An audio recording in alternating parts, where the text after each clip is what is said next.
The Door in the Wall by H. G. Wells. 1.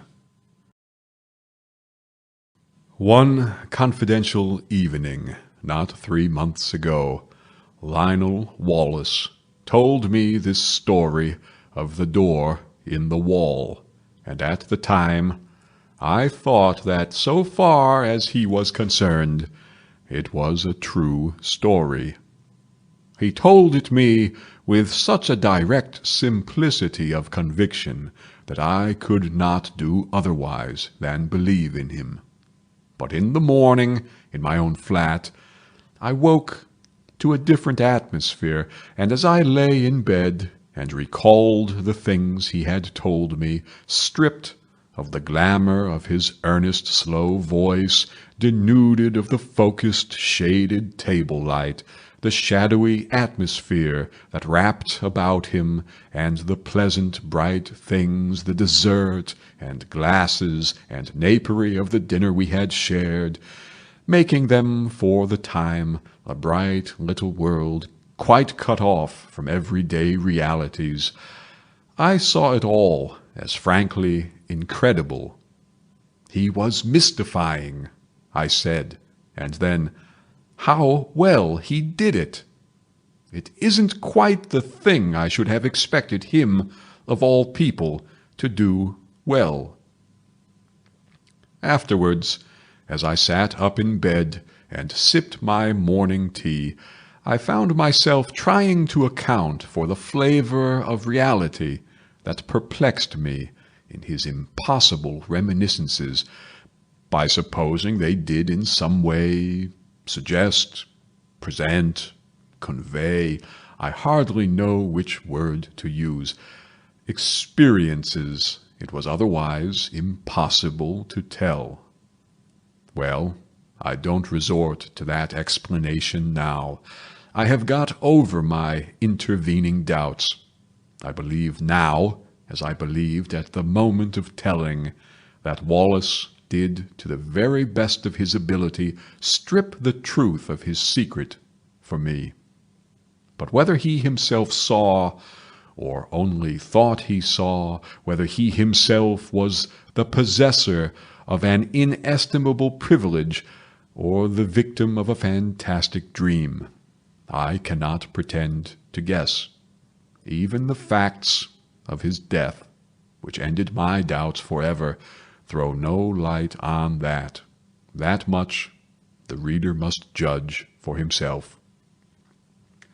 I forget now what chance comment or criticism of mine moved so reticent a man to confide in me. He was, I think, defending himself against an imputation of slackness and unreliability I had made in relation to a great public movement in which he had disappointed me. But he plunged suddenly. "I have," he said, "a preoccupation. I know," he went on, after a pause that he devoted to the study of his cigar ash, "I have been negligent. The fact is, it isn't a case of ghosts or apparitions, but it's an odd thing to tell of, Redmond. I am haunted by something that rather takes the light out of things, that fills me with longings." He paused, checked by that English shyness that so often overcomes us when we would speak of moving or grave or beautiful things. "You were at St. Athelstan's all through," he said, and for a moment that seemed to me quite irrelevant. "Well," and he paused. Then, very haltingly at first, but afterwards more easily, he began to tell of the thing that was hidden in his life, the haunting memory of a beauty and a happiness that filled his heart with insatiable longings that made all the interests and spectacle of worldly life seem dull and tedious and vain to him. Now that I have the clue to it, the thing seems written visibly in his face. I have a photograph in which that look of detachment has been caught and intensified. It reminds me of what a woman once said of him, a woman who had loved him greatly. "Suddenly," she said, "the interest goes out of him. He forgets you. He doesn't care a rap for you, under his very nose." Yet the interest was not always out of him, and when he was holding his attention to a thing, Wallace could contrive to be an extremely successful man. His career, indeed, is set with successes. He left me behind him long ago. He soared up over my head and cut a figure in the world that I couldn't cut. Anyhow, he was still a year short of 40, and they say now that he would have been in office and very probably in the new cabinet if he had lived. At school he always beat me without effort, as it were by nature. We were at school together at St. Athelstan's College in West Kensington for almost all our school time. He came into the school as my co-equal, but he left far above me in a blaze of scholarships and brilliant performance. Yet I think I made a fair average running, and it was at school I heard first of the door in the wall that I was to hear of a second time only a month before his death. To him, at least, the door in the wall was a real door, leading through a real wall to immortal realities. Of that I am now quite assured. And it came into his life early, when he was a little fellow between 5 and 6. I remember how, as he sat making his confession to me with a slow gravity, he reasoned and reckoned the date of it. There was, he said, a crimson Virginia creeper in it, all one bright uniform crimson in a clear amber sunshine against a white wall. That came into the impression somehow, though I don't clearly remember how, and there were horse-chestnut leaves upon the clean pavement outside the green door. They were blotched yellow and green, you know, not brown nor dirty, so that they must have been new fallen. I take it that means October. I look out for horse-chestnut leaves every year, and I ought to know. If I'm right in that, I was about 5 years and 4 months old. He was, he said, rather a precocious little boy. He learned to talk at an abnormally early age, and he was so sane and old-fashioned, as people say, that he was permitted an amount of initiative that most children scarcely attain by 7 or 8. His mother died when he was born, and he was under the less vigilant and authoritative care of a nursery governess. His father was a stern, preoccupied lawyer who gave him little attention and expected great things of him. For all his brightness, he found life a little gray and dull, I think.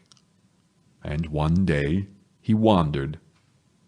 He could not recall the particular neglect that enabled him to get away, nor the course he took among the West Kensington roads. All that had faded among the incurable blurs of memory, but the white wall and the green door stood out quite distinctly. As his memory of that remote childish experience ran, he did at the very first sight of that door experience a peculiar emotion, an attraction, a desire to get to the door and open it and walk in. And at the same time, he had the clearest conviction that either it was unwise or it was wrong of him, he could not tell which, to yield to this attraction. He insisted upon it as a curious thing that he knew from the very beginning, unless memory has played him the queerest trick, that the door was unfastened, and that he could go in as he chose. I seemed to see the figure of that little boy, drawn and repelled, and it was very clear in his mind, too, though why it should be so was never explained, that his father would be very angry if he went through that door. Wallace described all these moments of hesitation to me with the utmost particularity. He went right past the door, and then, with his hands in his pockets, and making an infantile attempt to whistle, strolled right along beyond the end of the wall. There, he recalls, a number of mean, dirty shops, and particularly that of a plumber and decorator, with a dusty disorder of earthenware pipes, sheet-lead ball taps, pattern books of wall-paper, and tins of enamel. He stood, pretending to examine these things, and coveting, passionately desiring, the green door. Then, he said, he had a gust of emotion. He made a run for it, lest hesitation should grip him again. He went plump with outstretched hand through the green door, and let it slam behind him. And so, in a trice, he came into the garden that has haunted all his life. It was very difficult for Wallace to give me his full sense of that garden into which he came. There was something in the very air of it that exhilarated, that gave one a sense of lightness and good happening and well-being. There was something in the sight of it that made all its color clean and perfect and subtly luminous. In the instant of coming into it one was exquisitely glad, as only in rare moments, and when one is young and joyful, one can be glad in this world. And everything was beautiful there. Wallace mused before he went on telling me. "You see," he said, with the doubtful inflection of a man who pauses at incredible things, "there were 2 great panthers there, yes, spotted panthers, and I was not afraid. There was a long, wide path with marble-edged flower borders on either side, and these 2 huge velvety beasts were playing there with a ball. One looked up and came towards me. A little curious, it seemed. It came right up to me, rubbed its soft round ear very gently against the small hand I held out, and purred. It was, I tell you, an enchanted garden. I know. And the size, oh! It stretched far and wide, this way and that. I believe there were hills far away. Heaven knows where West Kensington had suddenly got to. And somehow it was just like coming home.